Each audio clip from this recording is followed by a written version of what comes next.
and why do we care? Because I'm about to lose someone close to me, I've turned to music to help me connect with and process my emotions. The loud cries of musicians help drown out my own, they pump up my heart rate, and they viscerally connect me to cultural themes that transcend time and place. So while I was out on a run back home last week, a song randomly came through my earbuds and consciousness that really stuck with me. The song is called Pompeii. It's by Bastille, you may know it. It's about a city in Italy, made famous when Mount Vesuvius erupted in 79 AD and buried alive 11,000 people under 20 feet of ash. You might remember from history class the images of the people like stuck. What does this have to do with me? Well, I'm going to make myself vulnerable and sing a little bit of the song. It goes something like this. The walls came crumbling down in the city that we love. Great clouds roll over the hills, bringing darkness from above. He goes on to describe dust, rubble, vices, loneliness, and impending death. But if you close your eyes, does it almost feel like nothing's changed at all? And if you close your eyes, does it feel like you've been here before? How am I going to be an optimist about this? How am I going to be an optimist about this?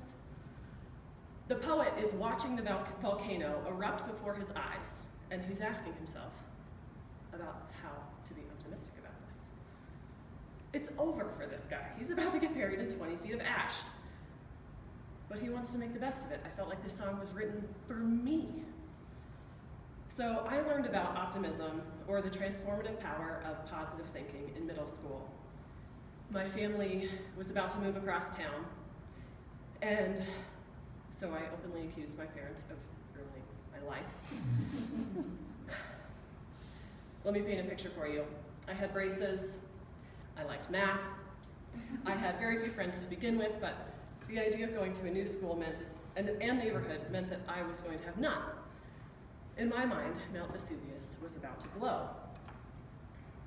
About a year prior to the move, my father's company had been on the brink of bankruptcy. It was pretty scary stuff. He held in his hands the livelihoods of 850 people. But he hid his employees' potential futures from them, just in case something better might happen. So when they asked how his day was going, he would say, "Fantastic, best day of my life. So glad to be alive." And he would look the guy in the eye, and they would believe him, and he meant it. Of course, I would roll my eyes because I was a preteen, and I thought that was silly. But damn it, if just saying that didn't make him believe it. I witnessed this sort of interaction every time I went into his office during that period of uncertainty. It was only after he successfully, miraculously, sold the business, protected everyone's jobs, did not file for bankruptcy, did he reveal to me the enormous pressure he had been under. Those really weren't the best days of his life.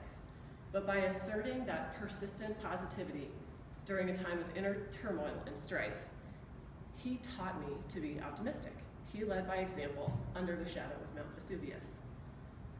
He showed me that by the simple act of smiling, of being buoyant and hopeful, he was able to change the course of his company's future.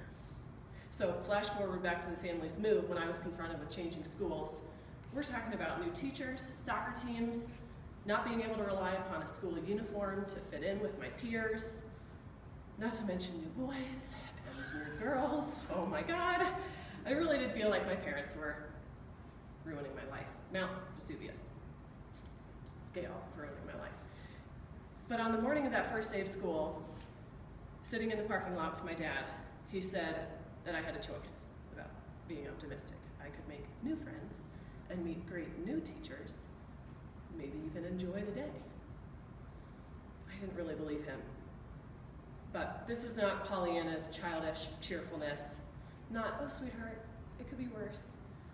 No, I walked into that scary new school, opened those doors, armed with the memory of my dad's bright smile, and I said, "Hi, fantastic, best day of my life." To strangers. Can you imagine teenage, judgmental strangers? But the outcome of utilizing that optimism was that I did just as my dad predicted, made friends, I enjoyed my new teachers, and I even had fun on the playground that first day. So what's our collective opportunity when confronted with bad or stressful or sad situations? It's to learn, to grow, to teach, to heal. Some people describe this lesson differently. They say everything happens for a reason. Some people say that God works in mysterious ways, that every burden is a blessing. Some people say that there's a silver lining around every cloud. They say to buy a book called The Secret. These are all synonymous and complementary. I say that life without hope and optimism and positivity is one that I'm not interested in.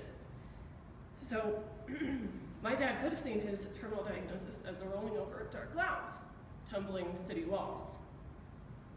And that reaction would have made him sicker. But because of his optimism, my dad is still alive. Because of his optimism, I am happily looking forward to the future.